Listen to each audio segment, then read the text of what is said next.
قرآن مجید کی ایک آیت ہے جس کا غلط مفہوم لیا جاتا ہے، لا اکراہ فی الدین۔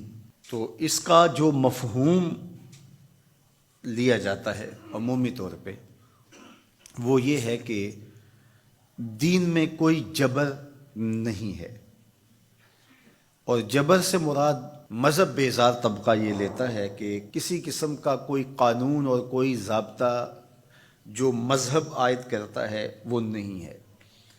تو یہ مولویوں کی پیدا کردہ سختی ہے اور انہوں نے دین کو مشکل بنا دیا ہے، اور حدود و تعزیرات، قوانین، ضوابط، چور کا ہاتھ کاٹو، زانی کو سنگسار کرو، کوڑے مارو حد قذف میں، اور مختلف اوقات کے اندر مختلف عبادتوں کا لزوم۔ تو یہ کیا ہے جب قرآن کہتا ہے لا اکراہ فی الدین، دین میں کوئی سختی نہیں ہے، کوئی جبر نہیں ہے، جو مرضی کرو؟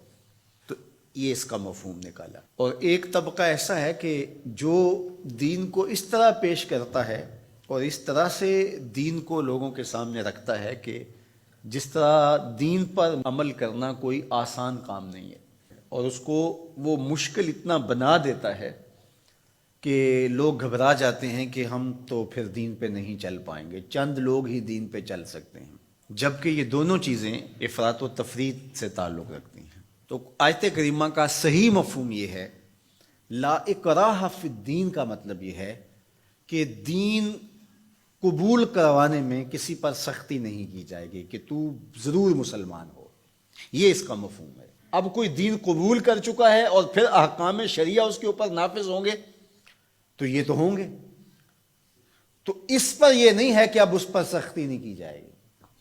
جو اس جامعہ میں، اس درس گاہ میں داخل نہیں ہوتا، پڑھنا نہیں چاہتا، تو ہم اس کو دھکے سے گھر سے اٹھا کر کے یہاں داخلہ نہیں دے سکتے۔ جس کی مرضی ہو آئے اور جس کی مرضی ہو نہ آئے، لیکن جو شخص یہاں آ کے داخل ہو گیا، پھر یہاں جو ہم نے ضوابط اور قوانین بنائے ہیں ان کا وہ پابند ہوگا، اس لیے کہ وہ اپنی مرضی سے آیا ہے اور اس نے یہاں آ کر کے داخلہ لیا ہے۔ تو اب وہ کہے کہ میں نہیں مانتا، تو وہ باغی کہلائے گا۔ تو اسلام کے اندر کسی کو سختی سے داخل نہیں کیا جائے گا، ترغیب دی جائے گی۔ اور قرآن مجید کی اس آیت کریمہ کو اگر پورا پڑھیں تو سارا مفہوم واضح ہے، لا اکراہ فی الدین، دین لانے کے حوالے سے کوئی زبردستی نہیں ہے۔ قد تبین الرشد من الغی، ہدایت کا راستہ گمراہی سے ممتاز ہو کے واضح ہو چکا ہے۔ اب جس کا جی چاہے وہ ایمان لائے اور جس کا جی چاہے وہ کفر کرے، یہ اس کی مرضی ہے۔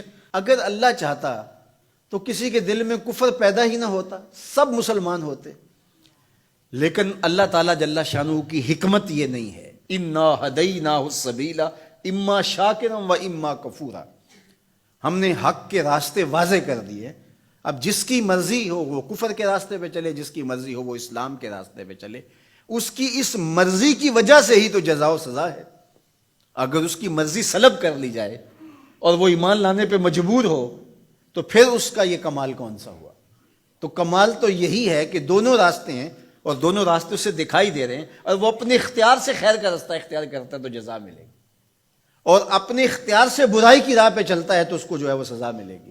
لیکن اگر اس کا اختیار ہی نہیں ہے برائی کے راستے پہ چلنے کا تو پھر اس کو سزا کیوں دی جائے؟ تو یہ بات ذہن میں رکھیے گا، یہ اختیار پر جزا اور سزا ہے۔ تو آیت کریمہ کا مفہوم یہ بتاتا ہے کہ جو چاہے وہ حق پہ آئے، اس پہ مجبور نہیں کیا جائے گا۔ باقی احکام شریعہ پر عمل پیرا ہونا تو یہ ایک امر آخر ہے۔ تو یہ سراسر نفسانی خواہش ہے کہ اسلام ہمارے اوپر کوئی پابندی نہ لگائے، جس طرح ہم چاہیں اس طرح ہی چلیں، اور ہماری زبان پہ کلمہ بھی جاری رہے۔ میں بھی ہوٹل میں پیو، چندہ بھی مسجد میں دو، شیطان بھی خوش رہے، خدا بھی ناراض نہ ہو، یہ کیسے ہو سکتا ہے؟ تو لا اکراہ فی الدین کا جو مفہوم لوگوں نے تراش لیا کہ اسلام کا کوئی ضابطہ قانون ہم قبول نہیں کریں گے، ہم خواہش اور مرضی کی زندگی بسر کریں گے، یہ سراسر دین کی منشا کے برعکس چیز ہے۔